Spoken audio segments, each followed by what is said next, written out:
Bam! All right, everyone. Lord, it's been a while. So, at least for MCU movie, just got out of it. Mike got to see it yesterday. Yep. I was supposed to see it yesterday as well, but a family from mine from the other side of the country came in, and that came a little bit first. But we are here. We are ready to go. Mike, go ahead. Okay, so we're talking about Black Widow, the 24th film in the Marvel Cinematic Universe, set between the events of Captain America: Civil War and Avengers: Infinity War. So, in this movie, directed by Kate Shortland and written by Jack Schaefer and Ned Benson, the film follows Natasha Romanoff, also known as the Black Widow, as she confronts the darker parts of her ledger when a dangerous conspiracy with ties to her past arises. Pursued by a force that will stop at nothing to bring her down, Natasha must deal with her history as a spy and the broken relationships left in her wake long before she became an Avenger.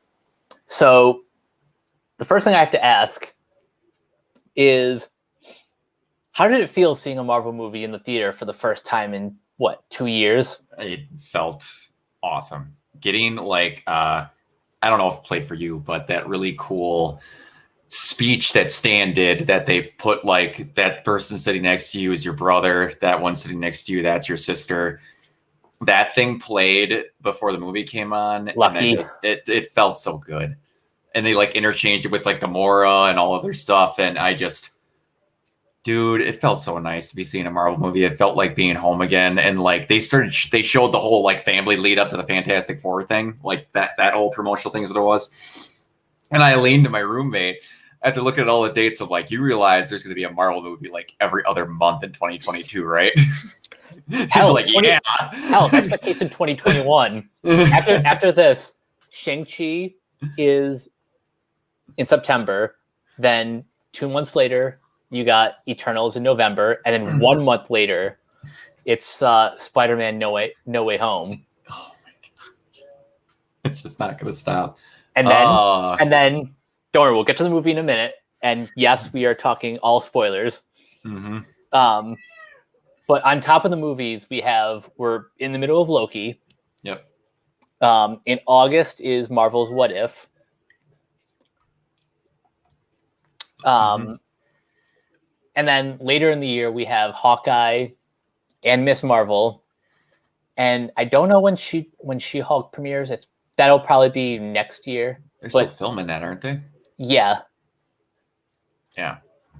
But still, we went from nothing to now being inundated with stuff. It's going to be everywhere, and I'm so happy. All right, so let's get the obvious question out of the way.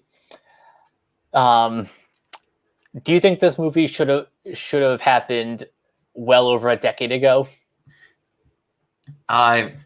Yeah, I honestly, at this point, I knew Scarlett could handle a movie on her own, and I wish she would have. I wish she would have got a trilogy. If we could have gotten this cast time warped back to have movies in the in-between. But it's this is so good. This movie, I sat with my friends, and the entire time, the movie I was expecting, and this is not a bad thing that we didn't get that. I expected this to be since they're examining the Red Room, and we got to hear all these things about the Red Room and indoctrination, that was going to be a lot more serious. They're going to be trudging through all these files of this horrible stuff that happened to these kids and all that. And we got some of that in that movie. I did not expect how damn funny this movie was going to be. This movie was hilarious.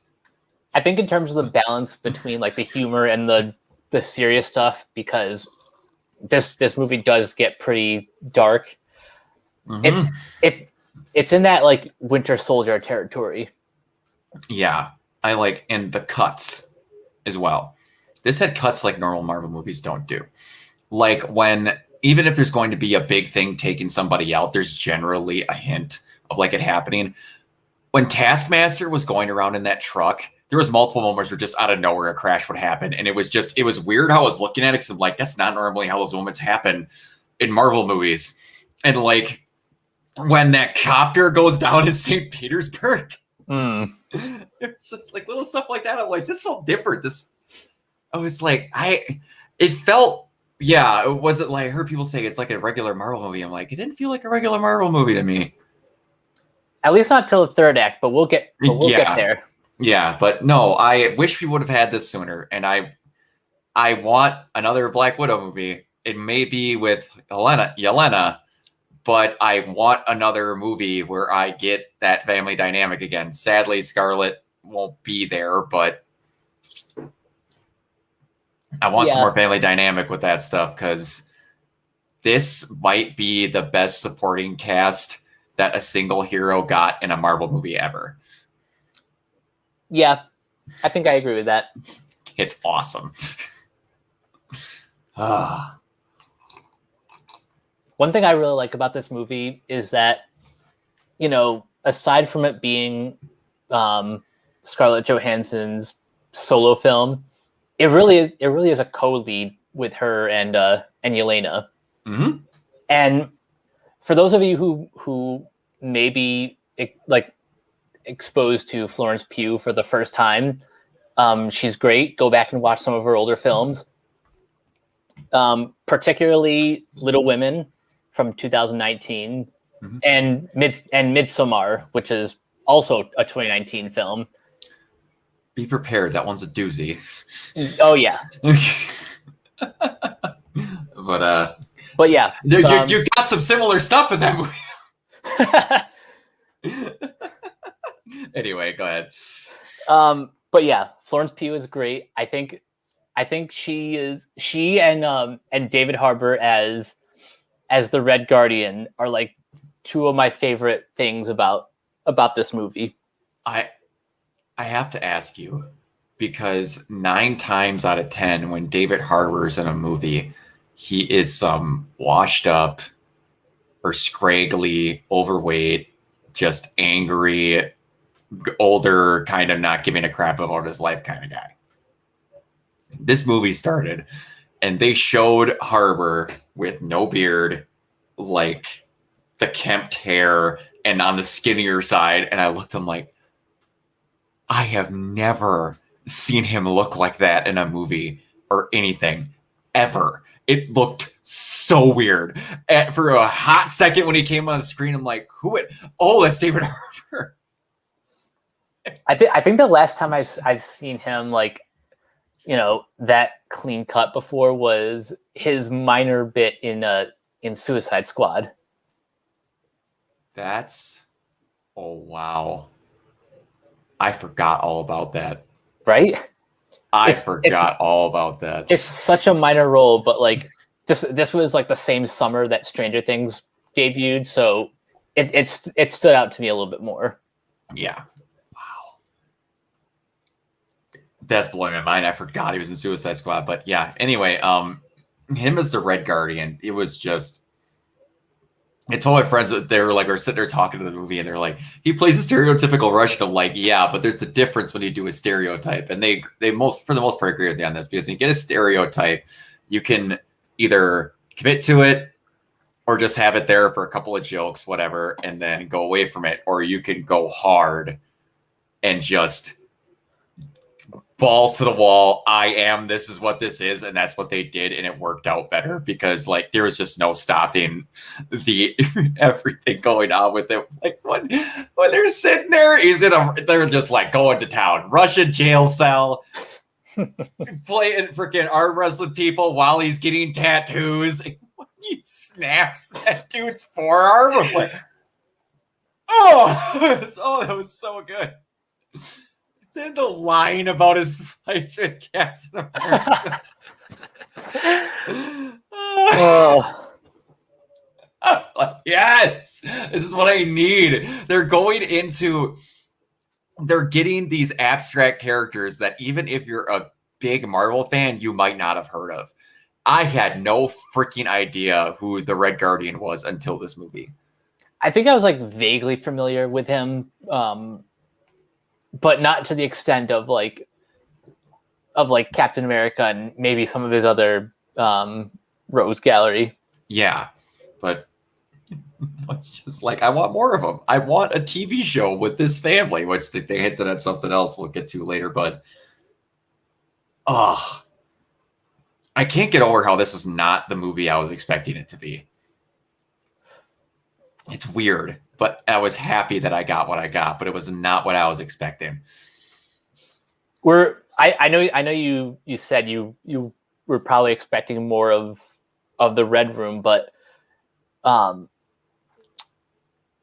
before this movie was announced, did you ever think that if Black Widow got her own movie, it would be something like, you know, a full movie explaining Budapest?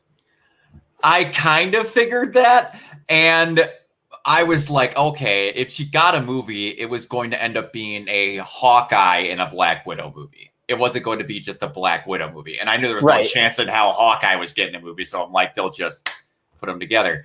And then all of a sudden, like, they got a good amount of Budapest in there, which made me very happy. They still leave it a total mystery for the most part of what all happened. They explained to it somewhat, like hiding in the vents and stuff like that. So that I was very happy about. But which all of that played out well. The freaking tic-tac-toe and the hangman inside the vent. That was great. Oh, that was awesome. All the little, like I said, this movie's hilarious. I could not get over how much I laughed at this movie and how well the lines were written. Like this, that would be a really cool way to die. Something that I have to point out in the intro. Oh, by the way, the opening credits is. Thank you.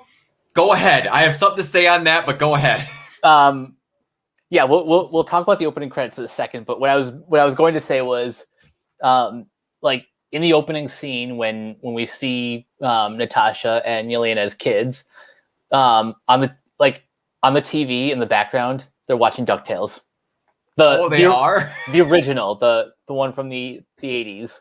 That's awesome. I didn't see that. Nice. I didn't realize that, I should say. But I had to laugh. Like I like a lot when people put work into stuff and it like covers music, whether it be side projects, whatever. Like I was very happy for anyone who's a Supernatural fan. Anyone who does not know me, I'm a giant Supernatural fan.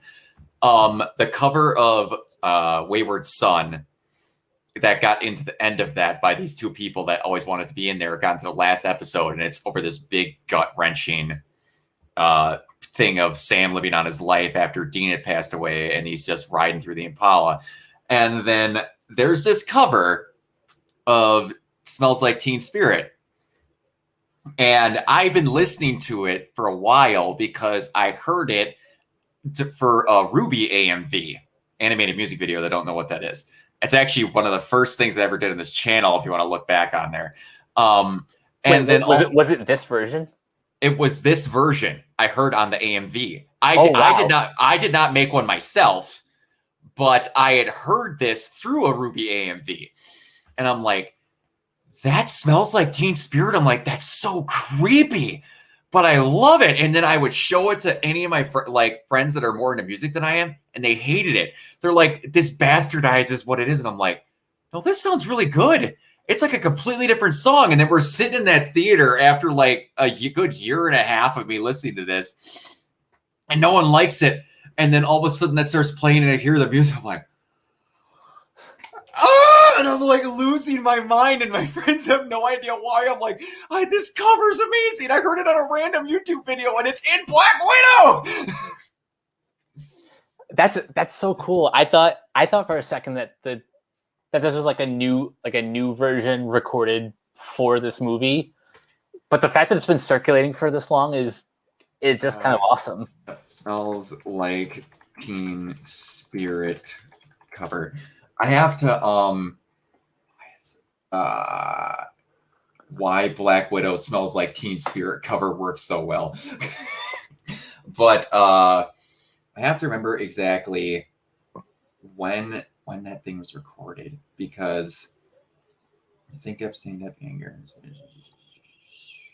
I don't know if I'm exactly able to find that because that's a long-winded article. But anyway, yeah, it's been around for a while, and I'm glad it got in because that was one of the best parts of the movie. Listening to that and just hearing someone put some work in from a random thing I heard in an AMV. But anyway, that intro was so weird.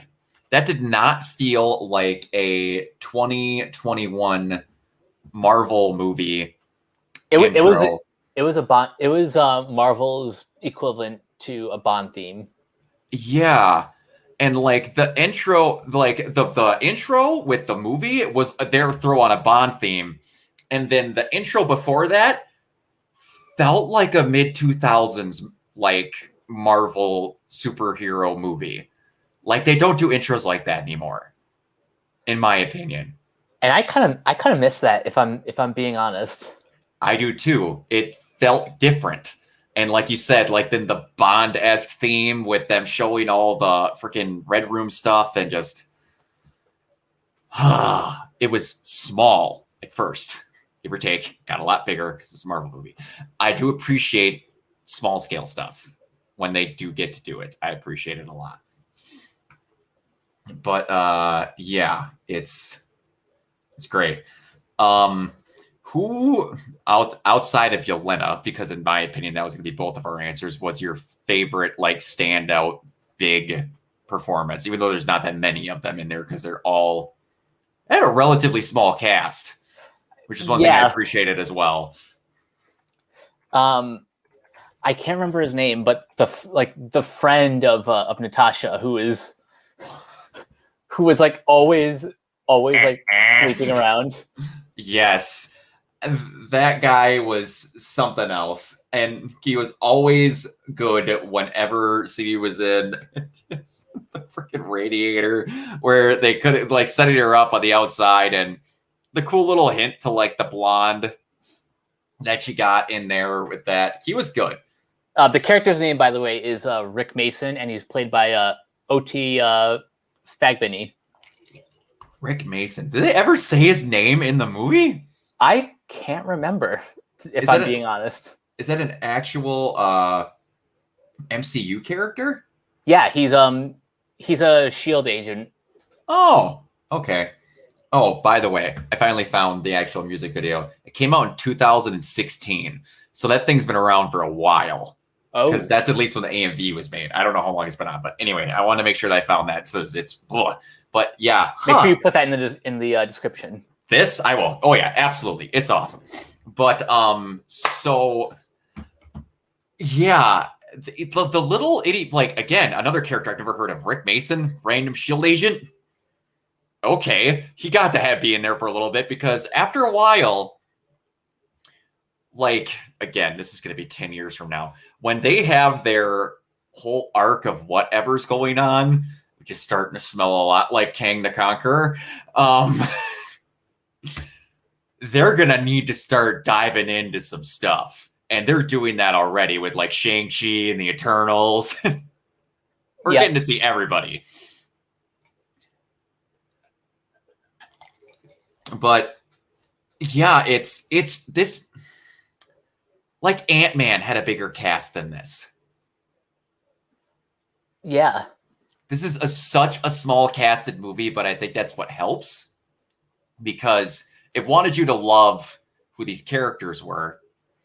And it did help a lot. Even a little bit of family dynamics, so the little bit of time we got to see them together, it worked. I could actually tell and feel like there was connections there. So the way the movie was put together, I did really appreciate. I'm not going to have a lot of negatives on this movie as a whole, if I'm being completely honest. And we're going to talk about the one thing that almost anyone who I've seen this movie is complaining about. But yeah, the pacing was good, the writing was good, cinematography was awesome. Mm-hmm. I've noticed now, and just the one thing I can say that I'm not a huge fan of, I have noticed that the Russo titles, as I'm going to call them, is going to be maybe becoming a Marvel permanent mainstay, where no matter where they are, they have to have a giant standing shot of it across the screen. Yeah, I don't love that as a as a title card sequence. I much prefer, a smaller little thing on the bottom left. Yeah, exactly. No, I would agree. And I'm just And like, especially for this movie, I think you know, the kind of like typewriter transition, I think mhm. would have it would have felt more appropriate. Yeah, absolutely. Could you, I have to ask, could you, since we're talking about spoilers, could you see from a mile off that Taskmaster was going to be Dreykov's daughter? It had to be someone. It had to be someone, Mhm. um, someone from her past, and I won't say it was completely predictable that she turned out to be Dreykov's daughter, but then again, there was a reason why we are circling back to the Red Room, Mhm. because the whole theme about this movie is unfinished business. Yep. That's one thing that I did like about it. Like, I just wish that, like, the whole. I wish I could have shown them to look more feminine. Like, they actually just made the body armor and stuff like that, like, regular. That's one thing I have to give this movie big props to. For people that are watching this movie that do not know what Taskmaster normally looks like in a comic book, he looks like a He-Man villain. And I'm not joking. He looks like a He-Man villain that uses modern day weapons. It's true, he does. And like recently they've done him up a little bit differently, but when they showed off the artwork for what Taskmaster was going to look like, I think he might be my favorite version of what a revamp of a villain to look like in the MCU is. That whole costume of his is just off the charts good, or of hers, I should say. So used to it being whatever, but yeah, I wish we would have got a little bit more of her in the movie. I will say Yeah, I'm not complaining overall about what they did. I just wish that we would have gotten more. And they again go out of their way to not kill her. She's fixed, so we might see more of her, and she might still become a villain later on. So that like everyone's like Taskmaster's ruined him. Like you realize they went out of their way to show that they're gonna be okay and could be used later. Marvel, unless they're not going to be used, they're dead. Deader than dead.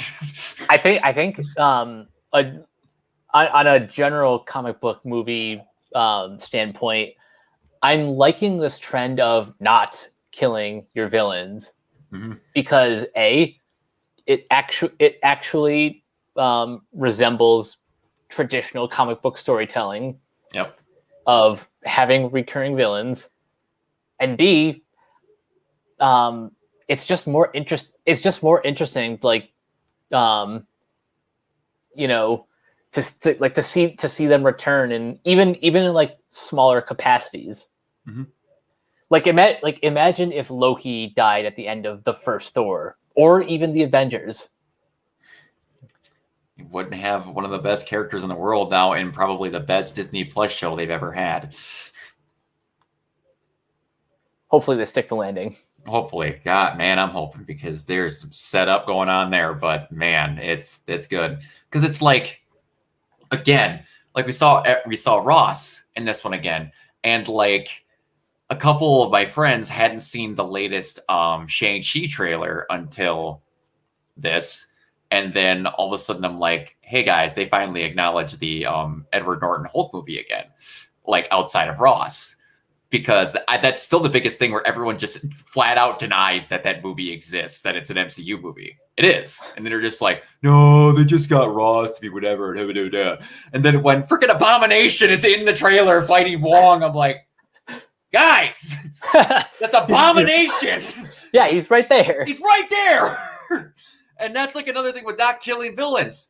You get to see Abomination in a random fight in like some mystical bar or like fight pit later on. Like that's awesome. Also, isn't Tim Blake Nielsen supposed to be in She-Hulk? I think so. I think. So just to recap, Thunderbolt Ross is Rossing around.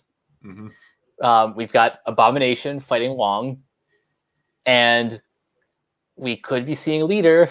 Could be, because that is the one dangling thread from that movie that just went the definition of nowhere. Like, Yep. he was becoming the leader in the next 5 minutes in that scene, and then just, oh wait, Edward Norton went nuts. We're not going to talk about that Hulk movie for a bit. Oh wait, Universal won't let us do anything without a big cost. Just put him in all of the other movies. What do you mean you're not going to make any Hulk movies? Oh wait, when the dumb rule means we could just put Hulk in every movie that's not called Hulk and we don't need you to distribute it? Stupid on your part. Oh, gotta Universal. love movie politics. I gotta love it. I explain that to people. I'm just like, I don't get why we don't see Hulk films. Like, because movie distribution is stupid. And they're like, why see other ones? I'm like, because it's not called Hulk. It's just that simple. It's the dumbest loophole, but without it, we wouldn't have gotten the films that we gotten. Exactly. And Hulk is kind of like Superman in a way, to where it could be rather difficult to make a movie about them without a large contrivance preventing blank from just getting their hands on villain and just mangling them. Like, you have to write 2 hours of plot so that the things can fight each other for a half an hour at the end, when if they just knew they existed, they would just take care of them. It's Pretty like, much, yeah. it's like, that's my biggest problem with Superman films, are just like, even in the Snyder Cut, they made it even worse in the Snyder Cut, where, and this, no, my worse, I don't mean a bad thing, like I didn't enjoy it. There's a 5-minute period where they're discussing what to do while Superman is just practicing his right hook on the main villain. Like, what? He's just in the background, just decking him into the floor. But anyway, back to Black Widow. They also use a storytelling device in my opinion that is barely ever used in superhero movies, and it used to be used in a lot of movies a lot more when I was growing up, is the like 10-minute conversation that is flashed back to like 4 times. And it was done really well in this movie. The whole setup with the pheromone lock and Yelena getting the earpiece. Natasha, I just need to let you know that you don't have an earpiece. Why don't I have your earpiece? I've been pouring my heart out, and it was you this whole time. Oh, I love Alexei. Oh, he's the best. And I'm talking to my friends. I'm like, man, they need to find a way to put Red Guardian in more movies because he was so good. But to your point about like the, like the flashing back dialogue, that is very much a a heist film trope. Yep. And it's so good to see that applied to an espionage film. Yeah, exactly. And done well. That was one of my favorite ones because it was a genuine, you weren't sure in certain situations. Like, I had no idea because you don't know where half these characters end up. So you couldn't predict exactly how it was going to end up. Like, outside of if people watch Captain America or Falcon and the Winter Soldier, some character made it out okay. But it's like, you didn't know where everyone were like, I didn't know what was going to happen with Melina. I was like, she could have ended up being someone that Black Widow had to kill in the end and then whatever, or that. So like, you didn't know she was going to have to be that. And like the freaking, the face masks or whatever. Yeah. And then I heard other people and this is the part where it's becoming just how long the MCU's been running, where they're just like, well, that's new. I'm like, no, it's not. It was featured prominently in the Winter Soldier. In the Winter Soldier, and they're like, it was. I'm like, yeah, by Natasha. And they're like, oh, that's right. I'm like, yeah. God, can you believe the Winter Soldier was 7 years ago? Don't tell me that. I just turned 30 this year, and I have to remember that these things have been coming out since I was in high school. Oh God, Like, we're old. Yeah. I'm gonna be watching these movies till I'm 50, and I love it. I love it. I love it. But yeah, it just sincere moments the whole way through. It never tried to go over its balance of what it wanted, and just like she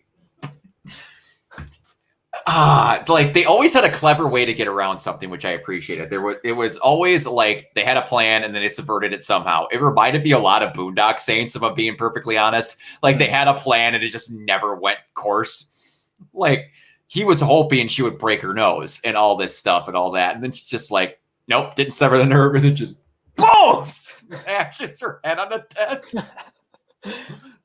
Oh, that was great. And that kind of like basically like a callback a little bit to Avengers and a touch, I guess, if you want to. The loudest I heard my one friend laugh was when she get down on the ground. Good call. She shoots that rocket up and it hits the debris and it kills that engine. Change of plan. I've decided to kill one of the main engines. We are going into a controlled crash.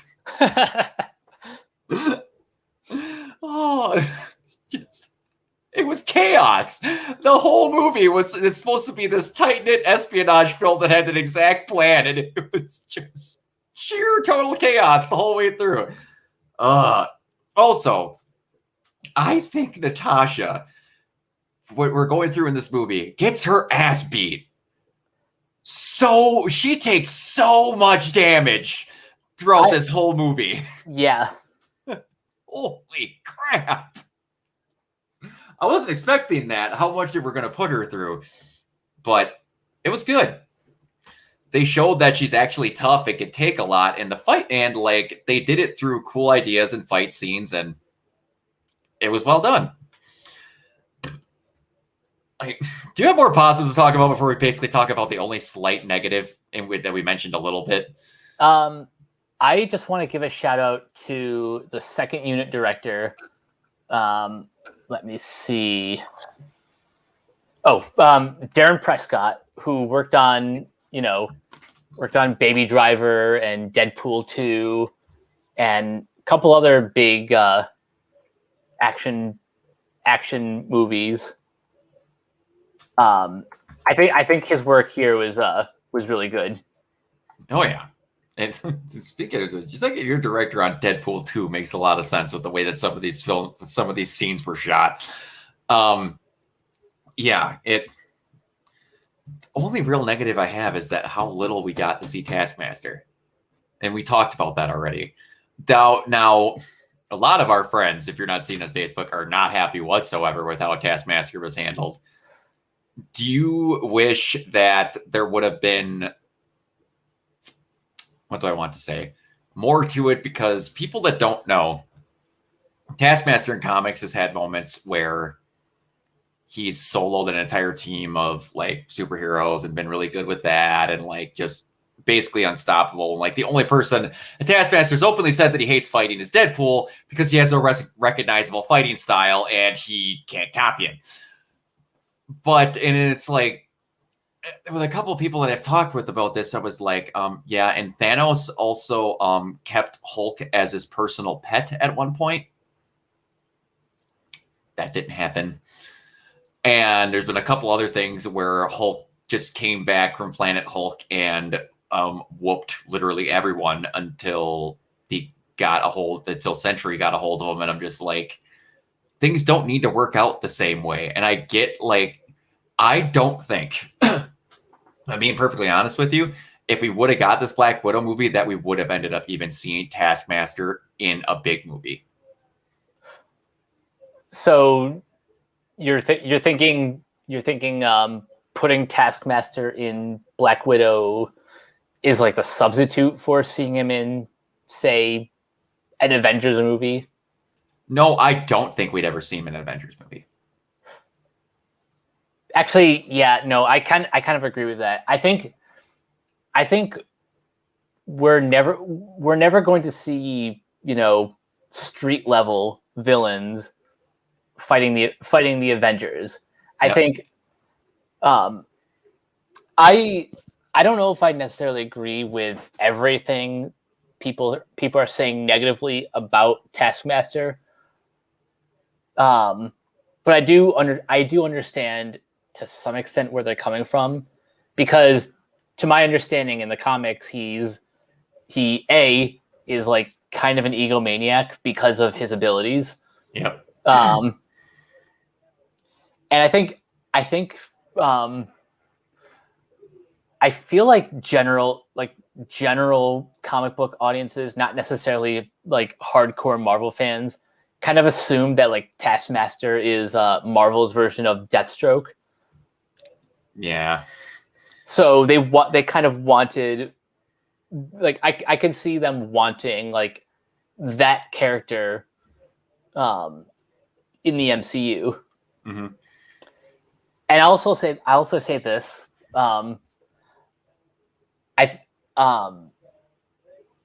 You could have had Taskmaster in this movie without connecting them to the Red Room, and this would have just been like, hell, in this version you could have made Taskmaster like kind of sort of anti-hero. Mm-hmm. Like this movie could have been just Natasha's on the run because mm-hmm. of the Sokovia Accords, and Ross is like, you can't do that.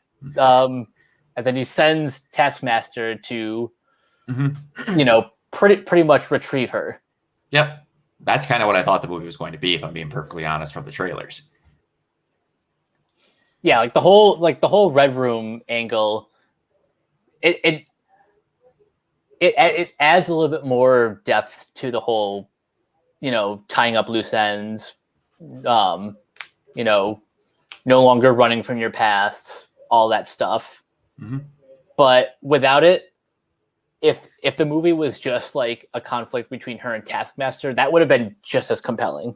Yeah, exactly. And it's like, I don't know if they would have been able to tie in everybody else. Like, she's running to Russia to hide just from Taskmaster and all this other stuff. So I get why they did what they did.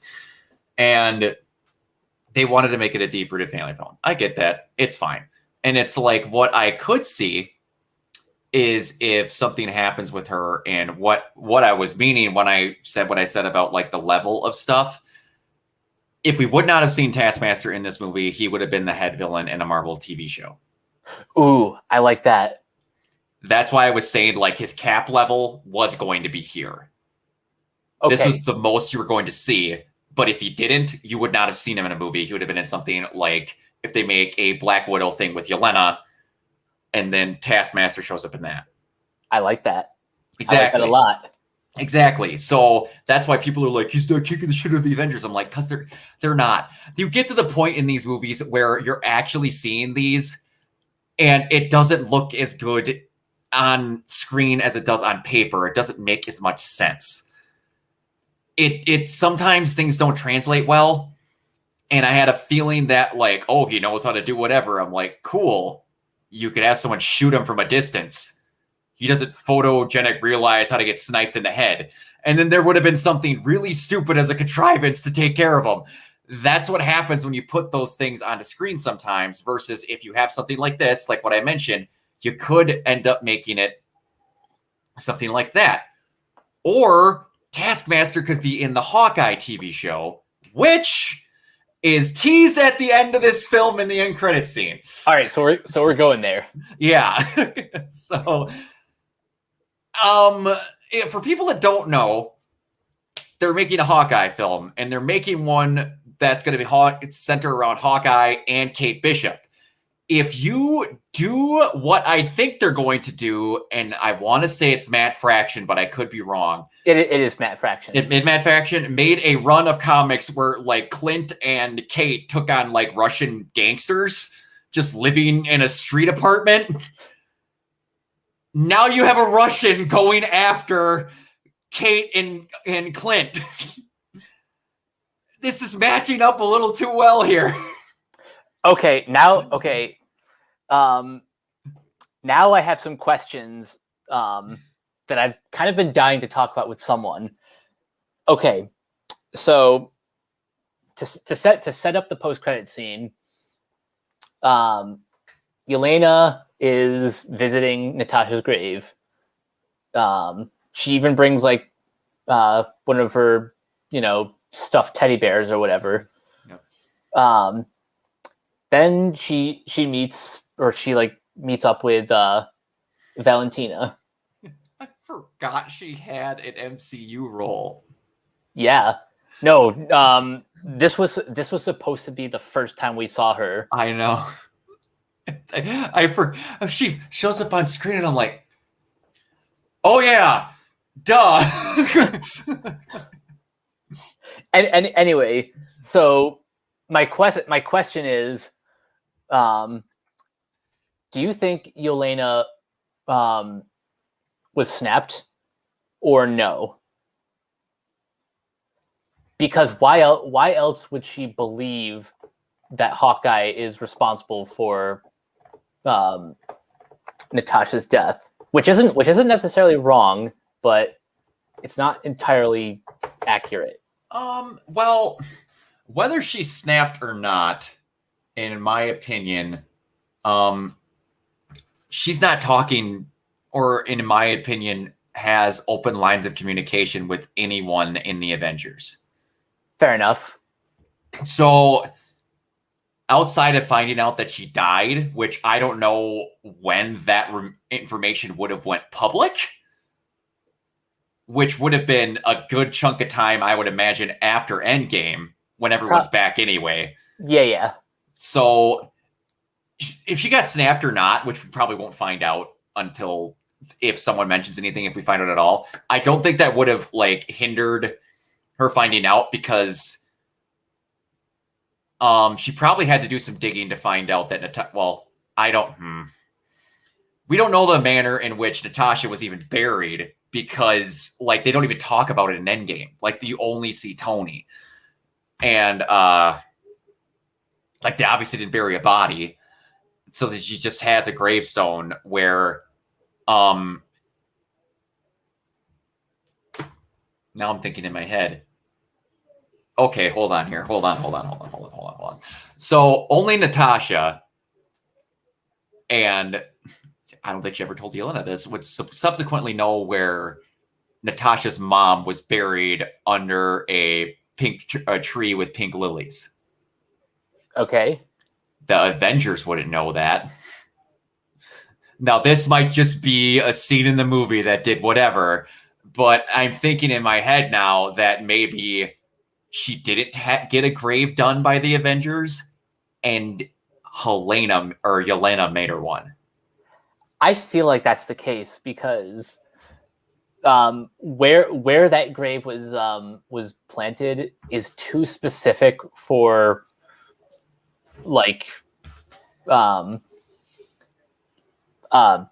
Sam to figure out.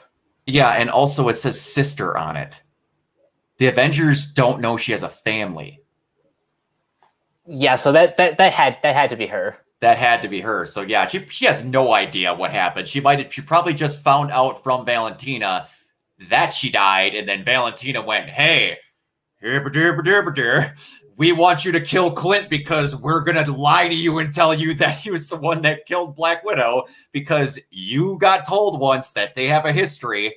So that's probably what that all's going to turn into. That's what I would think anyway. That's what it's pointing to. And then they're going to do that. And then at the end, Clint's going to have the same exact situation. He's like, I have to convince another Black Widow that I'm not the enemy again. I kind of hope there's a scene in this show where he actually kind of makes a joke about that. That's going to be. Absolutely. She's going to come in and she's going to see the Black Widow thing or whatever he's going to call her that. And he's just like, this is Budapest all over again. It's going to be something like that. I'm pretty sure we just spelled out what the entire plot of what that Hawkeye movie is going to be. Yeah. Or Hawkeye show, sorry. But yeah, I assume that's probably where it's going to go. We could both be completely wrong. And then they're just like, well, maybe someone found out she was a sister or we did her grave stuff. But yeah, that had to be Yelena putting that gravestone there because it's in the middle of nowhere. Mm-hmm. So yeah. But we get to see more of her. So that makes me happy. Yes. So Yeah. And it's they just can't wait for more. It's gonna be good. So I'm happy this came out. Now I was talking with someone about that, but my roommate's sister-in-law. I was talking about this in the theater, and I'm like, I'm happy that real life turned out how it did for the timeline of these movies, and not how the timeline of the movies turned out if they would have went sequential order. And she's like, "What are you talking about?" Because I'm like, if this would have came out in timeline when it's supposed to come out, Endgame would have been the movie that was delayed due to COVID. Oh, yeah, you're right. Because this would have came out after Civil War, there'd have been like all that in, and then Endgame would have been on that ending slot. And we would have had to see it, nobody in a theater pretty much waiting on this to get done. I'm very much okay with it happening the way that it did, but like they wouldn't have been able to do the end credit scene, or kind of basically they just wouldn't be able to do the end credit scene, I guess, if they didn't do this. So they would have had a different end credit scene, but they totally could have just plopped this right after Civil War if they wanted to. They could have, but at the same time, I'm also kind of glad that this movie was filmed when it was, because I think Florence Pugh is probably like the Oh yeah. Well, now I'm thinking two things. Had this movie been released in, say, like maybe not even 2016, like this could have come out in like 2017 or 2018, and if that were the case, this would have happened before Florence Pugh like took off. Mm-hmm. Now it's like she's entering this franchise as already kind of like a known entity. Yeah. And that was my caveat for everyone when I was talking about when they would have wanted it. I was like, if you could time warp this crew to be back there, like at the same state where everyone was, they're just like, yeah, it would have been whatever. It's fine. It's one of those that you could basically, when they talk about the cuts of how you should watch Star Wars films, like there's going to be people that are like, you should watch the MCU movies in this order because it'd make more sense, it'd be more fluid. There's going to be like, this will probably be put for people right after Civil War, and it's fine. But no, I'm glad she got the treatment that she finally deserved. She got a big name movie where she was on the front cover and all that. Thor's getting 4 movies. I'd have been very okay that if Black Widow would have got 3. Same, especially because there was a point in time where like where Scarlett Johansson was like kind of taking over the box office, and it was the same year as The Winter Soldier, mm-hmm. which was kind of like the same year where people were like, "Oh, so when is Black Widow getting a movie?" Because she had Under the Skin, which was not a blockbuster, but no. What was that? What was that movie that she was in that Luc Besson directed? Lucy. Yep. She did a lot of weird movies in that time period. Yeah, that was. And then wasn't that didn't Ghost in the Shell come out not long after that? That was in 2017. That was in 2017. Okay. She was. But yeah, like she's had a number of starring vehicles, and while it took a while to get this one off the ground, I'm glad that ultimately we got the movie that we got. Oh yeah, absolutely. There was a bunch of this stuff that like never would have seen that. Like they're starting to pick their projects to where they can forward the story, but then also be like, okay, if we need to get from this point to this point, and we want to give it like a center on this character, cool. What are some other random characters that would work well that we could make a spotlight on and be like, we managed to get them in there? That was 90% of this movie. Like the plot chunk was Black Widow coming back to take out the Red Room, and then the rest of it was reference this, and it was done really well though. Mm-hmm. Yeah, it wasn't like we're getting to the point of where the Thanos copter was in Loki. I am still getting over that. We got Thanos Copter and Throg. Yeah. I if we ever, I swear to God, ever they start mentioning Squirrel Girl, I'm gonna lose my shit. Watch, like that's going to be the next Disney Plus series announced. Squirrel Girl and her amazing adventures. Yeah, but no, I'm happy we finally got this. It was good. It was, like I keep saying, it was a lot different than what I was expecting, but I'm very, very happy with what I got. And it set up a lot of stuff that could go in a lot of places. So yeah, overall, I was very, very happy. And it felt good to be seeing an MCU movie in a theater again.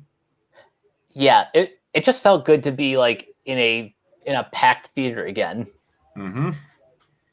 And it's doing good from what I can tell. They said it made like $13 million domestically on a Thursday right now. Yep. That's good. It's $2 million higher than previews for Wonder Woman, which was $11 million. Damn.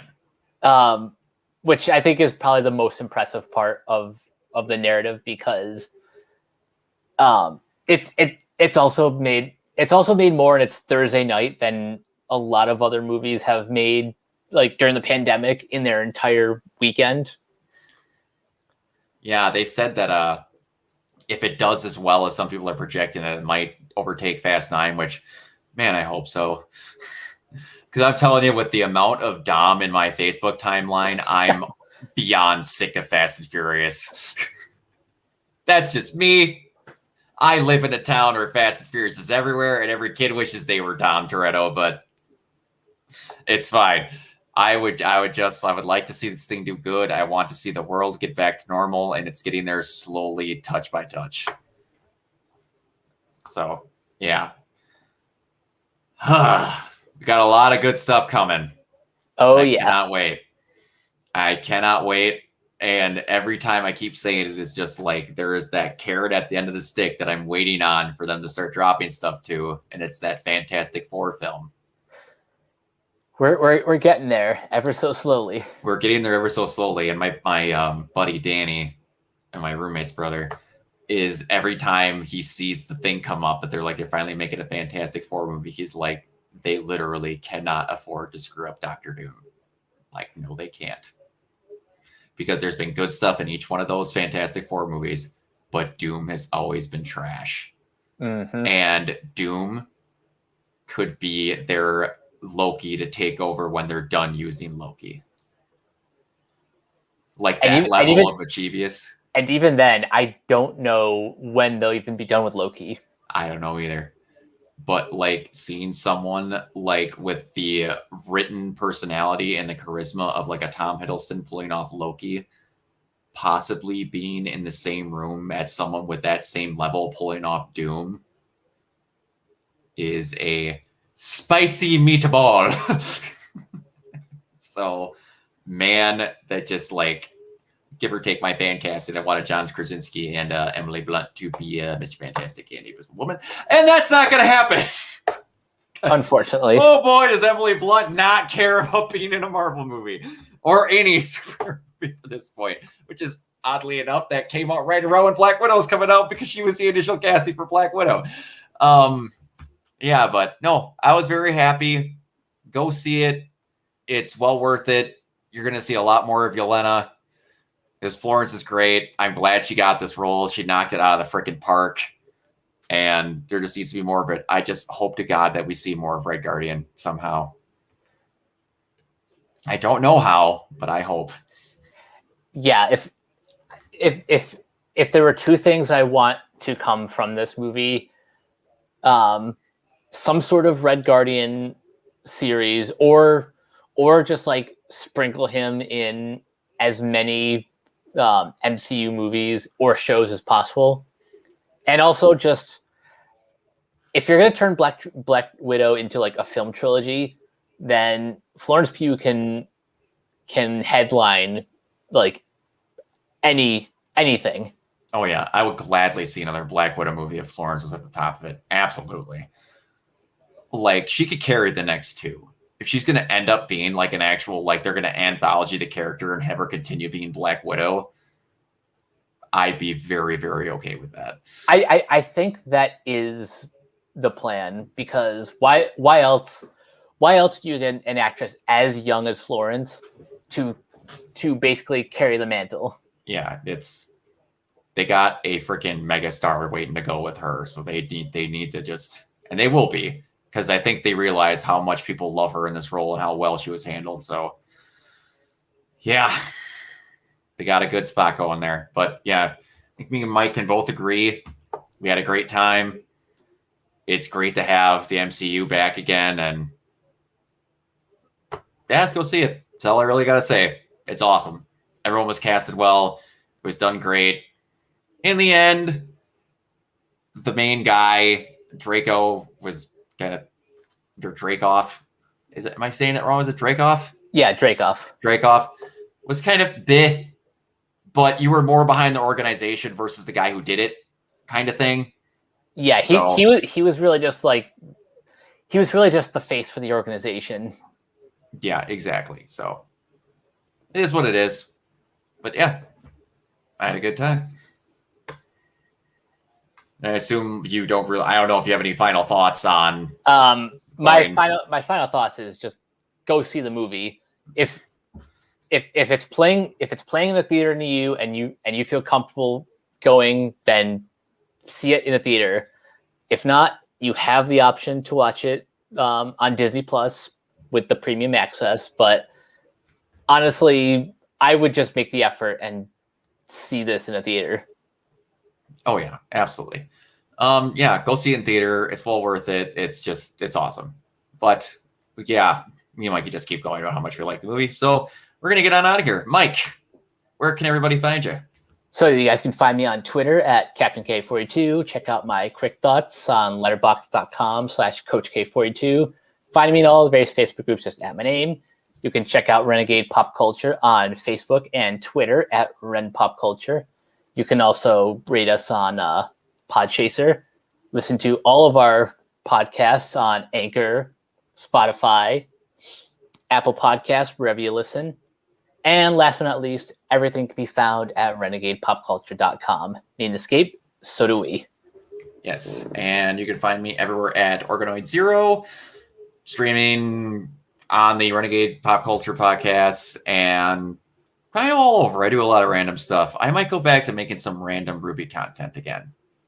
I don't know. I have some crack joke videos that I had saved up that I might finally unearth out of an old hard drive that I rescued. So we'll see. But until next time, we'll see you guys and catch you later. Peace.